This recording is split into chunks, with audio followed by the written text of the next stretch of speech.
High hello viewers, welcome to NTV sports. This is Tarak.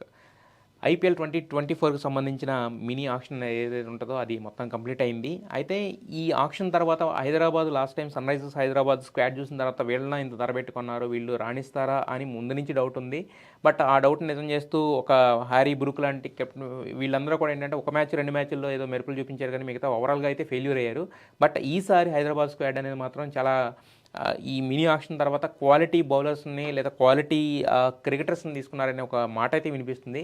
మరి ఈసారి last 2023 సీజన్కి IPL 2024కి హైదరాబాద్ సన్ రైజర్స్ స్క్వాడ్ ఎలా ఉంది, ఆ రెండింటిలో డిఫరెన్సెస్ ఏంటి, ఈసారి హైదరాబాద్ భవితవ్యం ఎలా ఉండబోతుంది లాంటి విషయాలు మనతో డిస్కస్ చేయడానికి సుధీర్ గారు ఉన్నారు. ఆయనతో మాట్లాడు. Hello Sudheer ji. Hi Tarak G.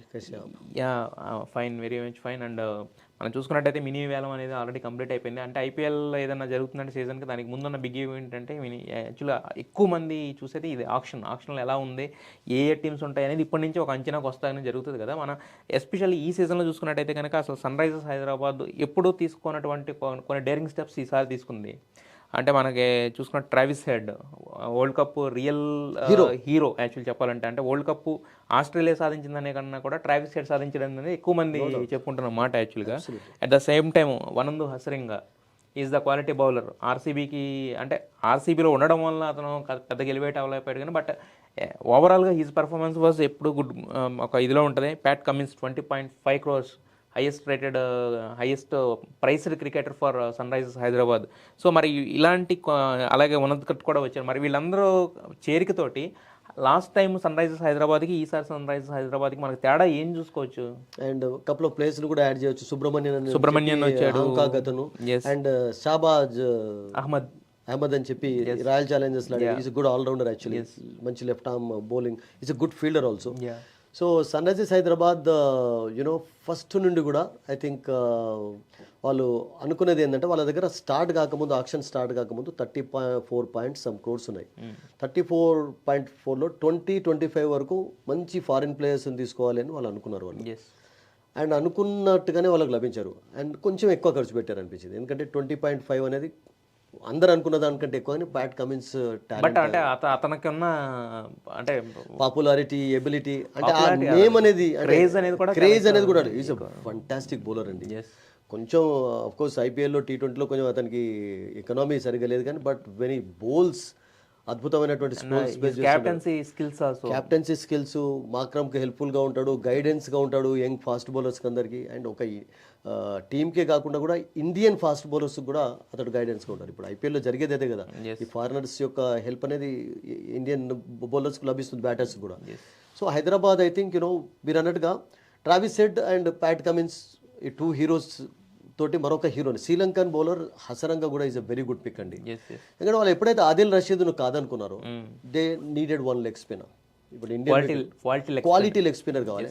And that to this man is a different leg spinner. అన్ని రకాల బౌలింగ్ చేస్తుంటాడు, ఆ ఎబిలిటీ అతనికి is a good batter also batsmen.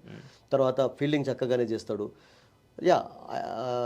Sri Lanka తరఫున ఆడుతున్నప్పుడు అతనికి ఎక్కువ అవకాశాలు రాలేదంటే రీసెంట్గా వరల్డ్ కప్ అప్పుడు ఇంజరీ కారణంగా అతనికి పక్కకు పెట్టాల్సి వచ్చింది. And last year Royal Challengers ఆడుతున్నప్పుడు కూడా ఇంజరీ ప్రోన్గా ఉండడంతో దూరం అయిపోయినాడు.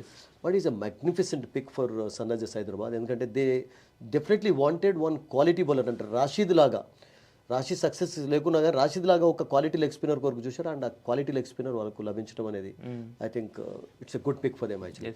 అండ్ దాంతోపాటు మీరు అన్నారు కదా ఉన్నట్కర్ కూడా మంచి రికార్డు ఉంది అతనికి ఐపీఎల్లో కూడా.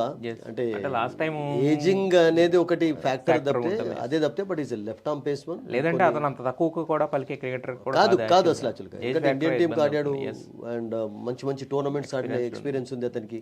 ఐ థింక్ ఉన్నట్కర్ పిక్ కూడా నేను అనుకుంటాను కొంచెం హెల్ప్ఫుల్గా ఉంది, ఎందుకంటే నటరాజన్ ఎవ్రీ టైం ఫిట్ గా ఉండటం లేదు. బట్ కానీ ఈసారి నటరాజన్ ఒమిట్ చేస్తారని అనిపించింది, కానీ బట్ వాళ్ళు ఉంచుకున్నారు. దాని ఇంజరీ ప్రోన్ అతను కూడా ప్రాబ్లం. లాస్ట్ ఐపీఎల్లో కూడా వరుసగా ఆడలేదు.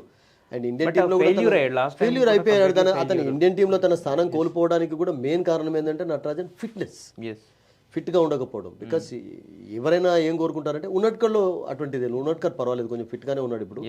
అండ్ మంచి యూస్ఫుల్ అది అవుతుందని తీసుకున్నారు.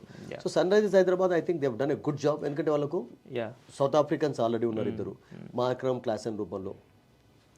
సో మీరు కమిన్స్ విషయం మనం అంటున్నాం కనుక, ఇప్పుడు ఫర్ ఎగ్జాంపుల్ ఒక ఎక్స్ట్రా బౌలర్ కావాలి అన్నప్పుడు గతంలో కూడా అట్లా జరిగింది. Sunrisers Hyderabad Kane Williamson lead చేస్తున్నప్పుడు కూడా వార్నర్ లేనప్పుడు వాళ్ళకు క్యాప్టెన్గా ఉన్నప్పటికీ కూడా ఒక ప్లేయర్ ఇంపార్టెన్స్ విషయంలో క్యాప్టెన్ బయటకు వచ్చి ఒక ప్లేయర్ని ఇంక్లూడ్ చేయడం కూడా చూసాం.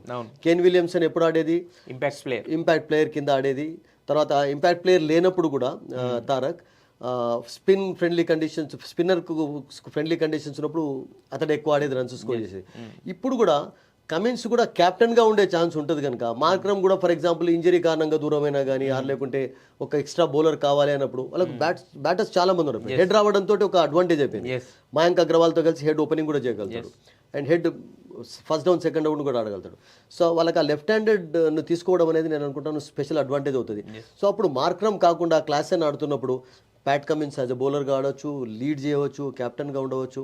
సో ఇవన్నీ కూడా ఆలోచించి ఐ థింక్ ప్యాట్ కమిన్స్ పైన అంత డబ్బు ఖర్చు పెట్టారు. Royal Challengers were also ready. 20 కోట్ల వరకు వాళ్ళు కూడా కొనసాగించారు కానీ but luckily last time Ishan Kishan విషయంలో ఎలా అయితే సన్ రైజర్స్ హైదరాబాద్ వెనక్కి తగ్గడంతో ముంబై ఇండియన్స్ దక్కిందో ఈసారి అలాంటి లక్ సన్ రైజర్స్కి వచ్చింది. And 20.5 of course worth. అయితే యాక్చువల్గా ఇప్పుడు చూస్తే సుధీర్జీ మనకు అంతకుముందు సెన్సేషన్ అనిపించిన కొంతమంది బౌలర్స్, ఇప్పుడు మీరు మనం ఇంతకుముందు పేర్లు చెప్పుకున్నట్టుగానే మన భువనేశ్వర్ కానీ లేదంటే నటరాజన్ కానీ లేదంటే మాలిక్ కానీ మన ఇతను ఉన్నాడు కదా ఉమ్రాన్ మాలిక్ కానీ బట్ వీళ్ళందరూ ఏంటంటే ఒక ఫెయిల్యూర్ జోన్లో ఉన్నారు కానీ బట్ ఇప్పుడు కమిన్స్ లాంటి వీళ్ళు రావడంతో వీళ్ళ అవుతుంది. ఇప్పుడు యాసన్ ఆల్రెడీ ఉన్నాడు, అంటే సౌత్ ఆఫ్రికా ఉన్నాడు, యంగ్ ఫాస్ట్ బౌలర్ ఉన్నాడు కదా. Left arm paceman right arm paceman equal అయిపోయారు. ఇప్పుడు ముగ్గురు మెయిన్ రైట్ ఆర్మ్ ఉంటే లెఫ్ట్ ఆర్మ్ కూడా ఉన్నారు. వాళ్ళకి కావాల్సింది వాళ్ళు అంటే ఫస్ట్ ఆఫ్ ఆల్ వాళ్ళు what they were looking for is Rashid లేకపోవడంతో ఒక లెగ్ స్పిన్నర్ కొరకు వాళ్ళు ట్రై చేయండి. Because legs already Washington Sundar ఉన్నాడు ఆఫ్ స్పిన్నర్ రూపంలో, ఈజ్ గుడ్ ఆల్రౌండర్. సో వాళ్ళకు కావాల్సింది ఏంటంటే ఫస్ట్ యాక్షన్ స్టార్ట్ కాకముందు ఒక జెన్యూన్ ఫాస్ట్ బౌలర్ కావాలి, ఒక జెన్యూన్ స్పిన్నర్ కావాలి, ఒక జెన్యూన్ లెఫ్ట్ హ్యాండెడ్ బ్యాటర్ కావాలి. ఆ మూడు ఫిల్అప్ అయిపోయినాయి. ఇప్పుడు మీకు Tripathi right hand, Mayank Agarwal right hand, Markram right hand, Klaasen right hand, మీకు లెఫ్ట్ హ్యాండెడ్ ఎవరు ఉన్నారు? లేరు ఫిలిప్స్. సో వాళ్ళకు టాప్ ఆర్డర్లో ఒక లెఫ్ట్ హ్యాండెడ్ బ్యాటర్ కొరకు ఆ రేస్లో లక్గానే నిలిచారని చెప్పాలి. ఎందుకంటే ట్రావిస్ హెడ్ లాంటి ఒక అద్భుతమైనటువంటి ప్లేయర్ లభించడం, ఈజ్ ప్లేయింగ్ ఆఫ్టర్ 6 years తర్వాత మళ్ళీ 2007లో ఆడాడు, 17లో ఆడాడు, బట్ మళ్ళీ తర్వాత ఆడుతున్నాడు అంటే I think it's fantastic this thing. So మంచి పిక్ ట్రావిస్ హెడ్ అనేది. అండ్ దట్టు వాళ్ళు ఇప్పుడు హ్యారీ బ్రూక్ కోల్పోయినారు కదా, వాళ్ళు మొదలే వదిలేసుకున్నారు. సో అంత క్వాలిటీ ఉన్నటువంటి ప్లేయర్ కావాలి అంటే I think they were looking for quality player, at the same time they wanted a left handed. ఆ లెఫ్ట్ హ్యాండెడ్స్ లో హాఫ్ ఆఫ్ ద ప్రైస్ లో వచ్చాడు, ప్లస్ రావడం కూడా అతను 14 crores పెడితే అబ్సల్యూట్లీ అండి. మీరు అన్నట్టుగా 13.5 ఖర్చు పెట్టారు అతని పైన లాస్ట్ ఇయర్. అండ్ అసలు ట్రావిస్ హెడ్ అంత తక్కువ దొరుకుతారని ఎవరు కూడా అనుకోలేదు. Sunrisers Hyderabad in a way first పికే అతనిది చేయడం లక్కీ. అండ్ ఈవెన్ మురళీధర్ అని కూడా చెప్పాడు కదా అసరంగా విషయం కూడా, అసరంగా మాకు అంత తక్కువ డబ్బుకు దొరకడం అనేది మా లక్ అని చెప్పుకున్నాడు. So team is good. So overall గా చూస్తే లాస్ట్ సీజన్ లో కంటే ఈ సీజన్ లో చేస్తారు. ఇప్పుడు బ్రయన్ లారా లేడు మెంటర్ గా, కొత్త ప్లేయర్స్ వస్తున్నారు. సన్ రైజర్స్ నుంచి ఒక బెటర్ పర్ఫార్మెన్స్ అయితే ఐ థింక్ అంటే I mean the management can expect better performance because they have got a good side now. And the main picks ఎవరంటే మెయిన్ 3 picks ఎవరంటే వాళ్ళకు Travis Head, Cummins and Hasaranga. అనుకున్నట్టుగా overseas అద్భుతమైనటువంటి quality players దొరికారు కనుక I think something better performance can be expected from them, no doubt. Yes మీరు అలాగే మనతో పాటు ఎస్ఆర్హెచ్ ఫ్యాన్స్ అందరూ కూడా అట్లీస్ట్ ఈసారి అయినా కూడా మనకి ఒక బెటర్ పర్ఫార్మెన్స్ ఇంకా కరెక్ట్గా మాట్లాడాలంటే మళ్ళీ ట్రోఫీ ఎస్ఆర్హెచ్ రావాలని చెప్పి ఆశిస్తున్నారు. 2016 was the last time actually. అది మళ్ళీ రిపీట్ అవ్వాలంటే అది 2024లో రిపీట్ అవ్వాలని మనస్ఫూర్తిగా కోరుకుంటున్నాను. We wish them all good luck. Wish all the good luck and thanks for your analysis on this. Thank you.